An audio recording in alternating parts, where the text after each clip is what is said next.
Time for the truth, my mom announced, tapping her glass like she was about to toast my future. We adopted her to cash in on her. Laughter rippled across the backyard. My sister didn't even try to hide hers. My dad leaned back in his chair, arms crossed, a slow smirk settling on his face like he'd been waiting for this moment. I felt every eye shift toward me. Hi everyone, my name is Delaney. It was my graduation party. The banner still hung crooked Thank you behind all for them. coming Congrats, tonight. Delaney. We are so Gold thrilled letters to share shimmering this in the late moment. afternoon sun. Your presence Scholarships, makes it truly donations, special. sympathy. My mom continued, smiling brightly. Best investment we ever made. A few guests laughed awkwardly, unsure if this was humor or confession. I stood slowly, not because I was embarrassed, because I had been expecting this. I reached into the inside pocket of my jacket and pulled out a sealed envelope. Funny, I said evenly, my voice steady despite the heat crawling up my neck. I brought some truth, too. My sister rolled her eyes. My dad's smirk deepened.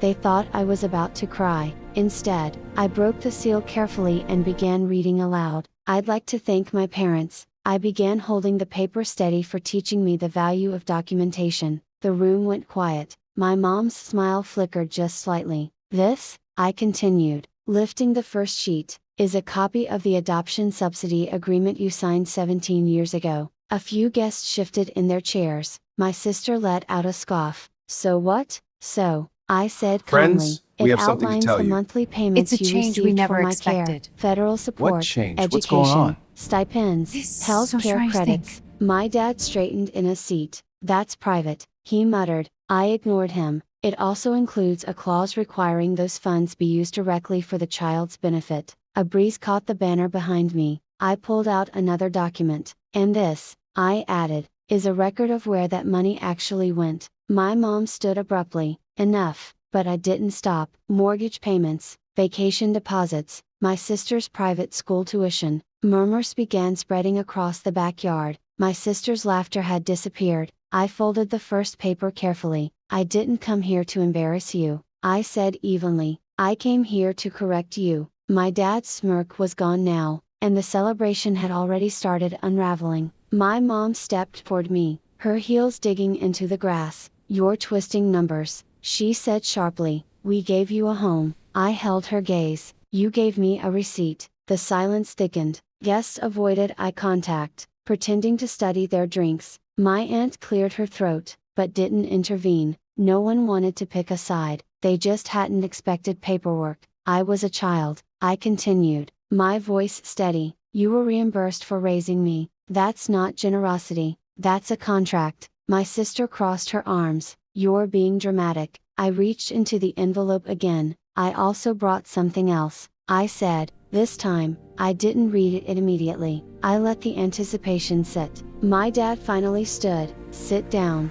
Delaney. No, I replied softly. The second document wasn't government issued, it was from my university's legal clinic. 3 months earlier, I had requested a review of financial filings attached to my name. The results were precise: funds misallocated, reporting discrepancies, potential fraud. I already spoke to an attorney, I said calmly. The backyard didn't just go quiet, it went still, and my mother's face drained of color. Put that away, my dad said, his voice low and controlled now. The smirk was gone, in its place was something colder. I didn't move. The filings tied to my name were audited, I continued. They show education grants that were never applied to my tuition. My sister looked between them, confusion replacing arrogance. What is she talking about? My mom's hands trembled slightly. You're misunderstanding how these programs work. I'm not, I replied evenly. I had the numbers reviewed. A glass clinkied somewhere behind us. As someone set it down too hard. You would report your own parents? My dad asked quietly, as if the concept itself offended him. I met his eyes. You reported my existence as income. The words landed heavier than I expected.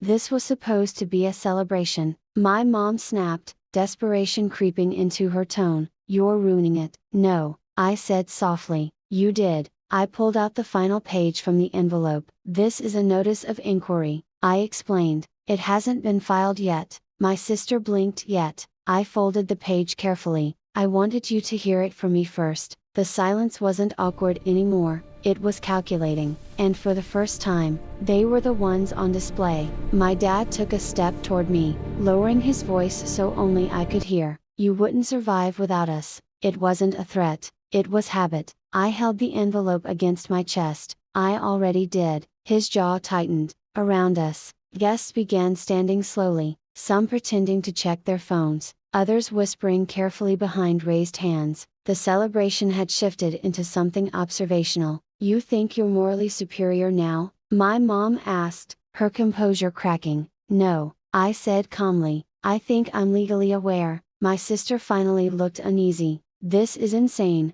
it was just paperwork." "It was my name," I corrected gently. Today My I dad choose strength exhaled over sharply. pain. "If you file Our that future's notice, bright, you'll and we'll destroy seize this it family." together. I studied him for a long moment. "You destroyed the idea of it first." The words didn't come from rage, they came from recognition. I had spent years excelling quietly, top grades, scholarships, internships, because I thought achievement would convert into belonging. Instead, it converted into revenue. I slid the notice back into the envelope. "I'm not Everyone, these filing anything documents will change tonight," everything. I said. Relief flickered across Look, their faces. the proof "But is I'm not undeniable. protecting you either." And that Now difference you see the terrified them truth. more. The guests left in clusters, polite smiles stretched thin over curiosity. No one said goodbye to my parents. A few hugged me gently on their way out. "I'm proud of you," my professor whispered, "not for graduating, for standing." When the yard finally emptied, only the four of us remained. The banner still hung behind them, gold letters catching the fading light. "Congrats, Delaney." My mom sank into her chair slowly. "What do you want?" she asked,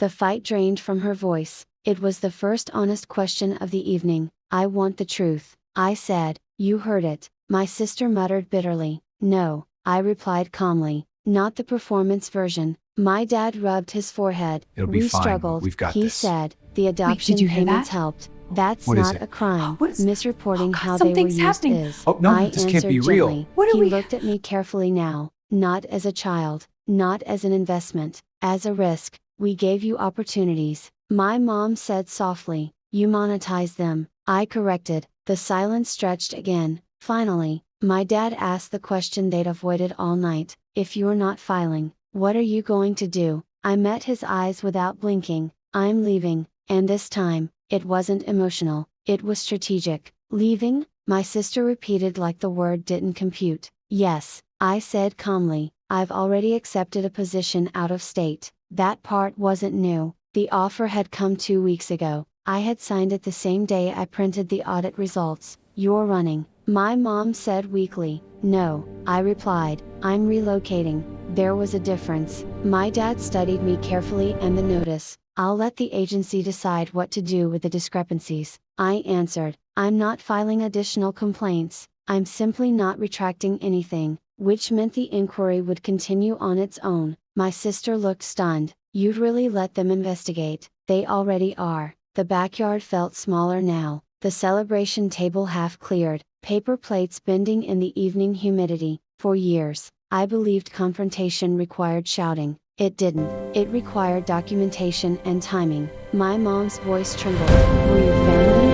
I looked at the house behind them, the one subsidized in my name. "You are my guardians," I corrected softly. The distinction cut deeper than anger ever could. I picked up my purse. "This was never about revenge," I added. "It was about ownership," and for the first time, they understood I wasn't their asset anymore. I walked toward the gate slowly, heels sinking slightly into the grass where guests had stood hours earlier, pretending this was a celebration. "Delaney," my mom called after me. I paused, but I didn't turn around. "We did love you," she said, her voice smaller now. I let the words sit in the air between us. "Maybe," I replied quietly, "but you loved what I provided more." No one argued, not my dad, not my sister, because they knew the difference. 2. The investigation moved forward without my interference. I didn't make speeches online, I didn't post dramatic updates. I packed my apartment, accepted my new position, and redirected my mail. 3 months later, I received a letter. The inquiry had resulted in repayment agreements and penalties, not prison, not destruction, accountability. I folded the letter and placed it inside the same envelope I had opened at my graduation party. Proof, not of revenge, of reality. I didn't hate them, I just stopped financing the version of me they invented. And when I walked into my new office on my first day, no one there knew my adoption story, they only knew my credentials. For the first time, I wasn't someone's investment, I was my own.